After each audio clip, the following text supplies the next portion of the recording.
Assalamualaikum warahmatullahi wabarakatuh. Halo semua, selamat datang di mata kuliah Kimia Terapan D4 Teknologi Rekayasa Metalurgi. Untuk pertemuan pertama ini berjudul Pengenalan Ilmu Kimia, Laboratorium Kimia, dan Keselamatan Kerja. Berikut merupakan outline dari materi ini. Yang pertama, mahasiswa mengetahui definisi dari ilmu kimia. Kemudian mahasiswa mengetahui perbedaan antara unsur dan senyawa. Kemudian mahasiswa mengetahui lambang atau simbol bahaya yang ada di laboratorium. Kemudian mahasiswa mengetahui berbagai macam alat kimia yang digunakan untuk praktikum beserta fungsinya. Dan mahasiswa mengetahui peralatan apa saja untuk keselamatan kerja selama di laboratorium. Kita akan masuk diawali dengan pertanyaan apa itu kimia. Nah, pertanyaan ini jika ditanyakan kepada orang yang belum pernah mendapatkan pelajaran kimia, itu jawabannya lebih banyak ke hal yang negatif ya. Seperti apa itu kimia? Itu ada yang menjawab, oh kimia itu racun gitu ya. Kimia itu obat gitu ya.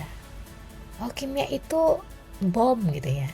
Nah jadi itu adalah pandangan dari beberapa orang ya, atau segelintir orang yang belum mengetahui tentang ilmu kimia. Nah jadi ilmu kimia itu tidak hanya berisi tentang hal-hal yang negatif ya, seperti racun gitu ya, bom, bukan ya. Jadi ilmu kimia itu adalah ilmu yang sangat dekat sekali ya dengan kita. Dan hampir 90% kita menggunakan kimia dalam kehidupan kita. Nah, kita bisa lihat di sini ya.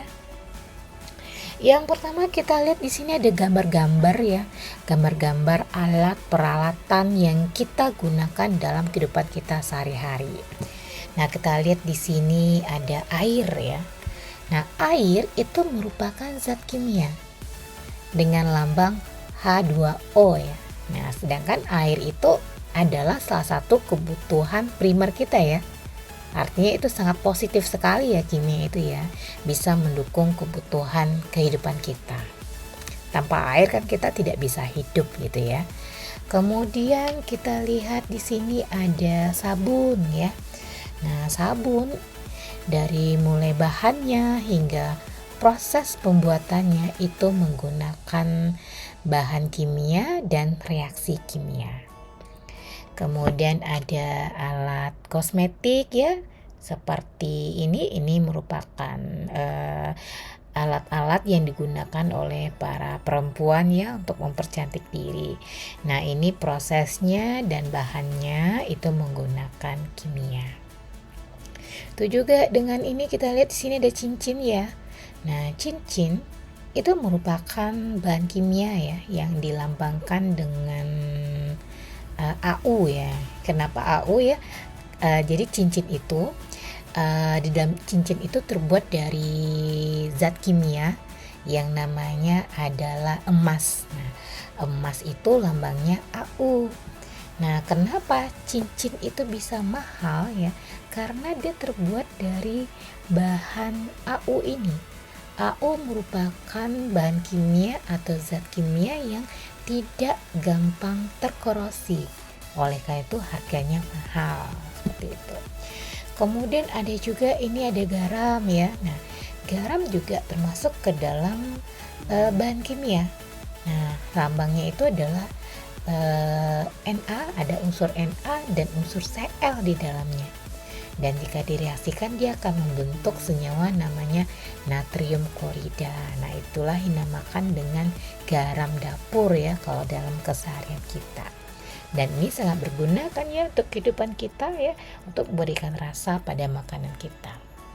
Nah, jadi kalau kita perhatikan di sini ya, kimia itu memberikan efek negatif juga dan efek positif juga kepada kita ya.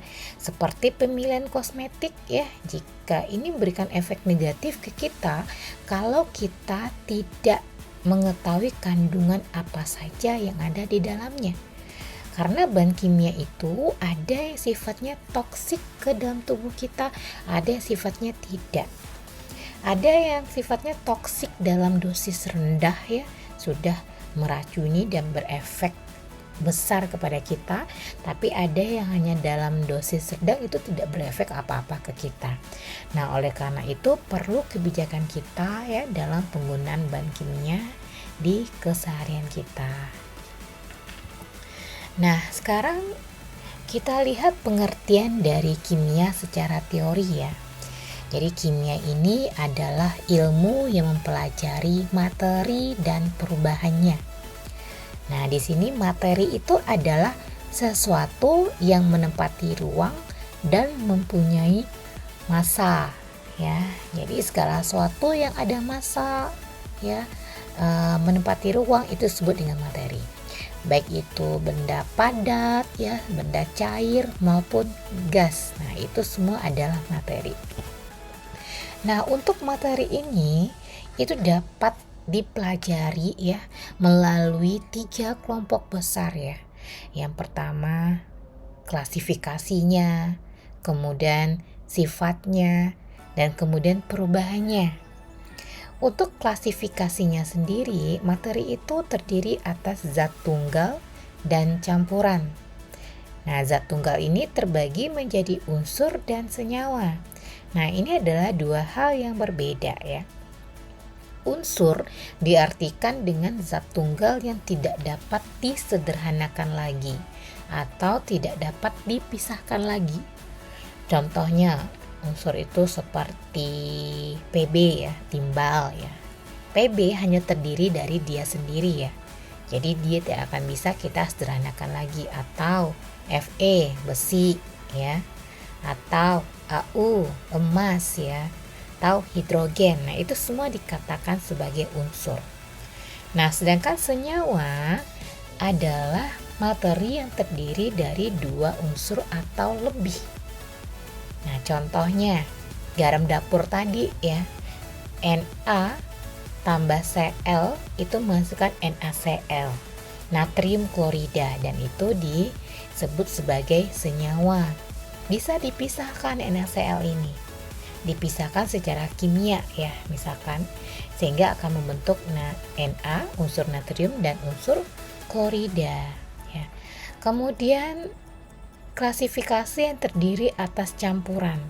Nah, ini meliputi campuran homogen dan campuran heterogen. Campuran homogen artinya campuran ini tidak dapat kita bedakan lagi antara larutan ya dengan pelarutnya. Jadi sudah tercampur sempurna. Contohnya seperti air gula. Air gula kita tidak bisa membedakan gula lagi ya. Tidak terlihat kristal gula di dalam air. Nah, itu namanya homogen. Sedangkan kalau campuran heterogen ya masih terlihat perbedaan ya, perpisahan antara unsur-unsur yang ada di dalamnya. Contohnya campuran antara minyak dengan air. Nah, itu terlihat ya kalau minyak dan air itu terpisah ya.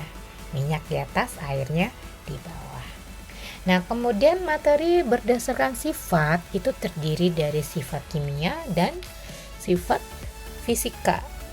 Sifat kimia itu artinya adalah sifat materi yang dapat dilihat dari reaksi kimianya, dan sifat ini tidak dapat balik ya, dan dari sifat kimia ini tidak dapat balik ke dalam bentuk semula ya. Contohnya seperti kertas yang dibakar misalkan. Kertas ya yang dibakar menggunakan oksigen itu nanti akan menghasilkan karbon ya, berupa arang dianya. Nah, arang ini tidak bisa balik lagi membentuk kertas seperti semula. Nah, itu maksud dari sifat kimia ya. Dia tidak dapat balik lagi ke bentuk semula. Berbeda dengan sifat fisika. Ini adalah sifat yang dapat balik lagi bentuknya ke dalam bentuk semula. Ya, contoh es yang dicairkan. es yang dicairkan ya itu akan menjadi air. Nah, air ini dapat balik lagi ke dalam bentuk es ya melalui proses pembekuan. Nah, seperti itu ya perbedaan antara sifat kimia dan sifat fisika. Kemudian kita masuk ke pengenalan laboratorium kimia dan keselamatan kerja. Nah, untuk bagian ini kita akan melihat simbol dan lambang yang akan kita temukan di alat-alat atau di wadah-wadah yang ada di laboratorium kimia. Nah, ini ada beberapa simbol kimia ya. Yang pertama itu ada simbol seperti tengkorak ya, seperti ini, tengkorak seperti ini, dan ada lambang silang di situ. Nah, ini artinya bahan beracun dan ini biasanya ditempel di suatu wadah ya. Artinya kita harus hati-hati dalam penggunaan bahan di situ karena yang namanya beracun dalam dosis sedikit itu akan berefek negatif ya terhadap si pengguna. Kemudian ada lambang api menyala seperti ini ya. Kemudian ada tulisan flammable, itu artinya adalah bahan ini mudah terbakar. Jadi kita harus bijak dalam menempatkan dan menggunakannya ya. Jadi tidak boleh didekatkan dengan bahan atau zat yang dapat memicu kebakaran. Nah, baiklah semua, untuk bagian 1 pengenalan ilmu kimia ini kita cukupkan sampai di sini dulu ya. Kita akan sambung ke bagian yang kedua nantinya. Terima kasih semua atas perhatiannya. Wassalamualaikum warahmatullahi wabarakatuh.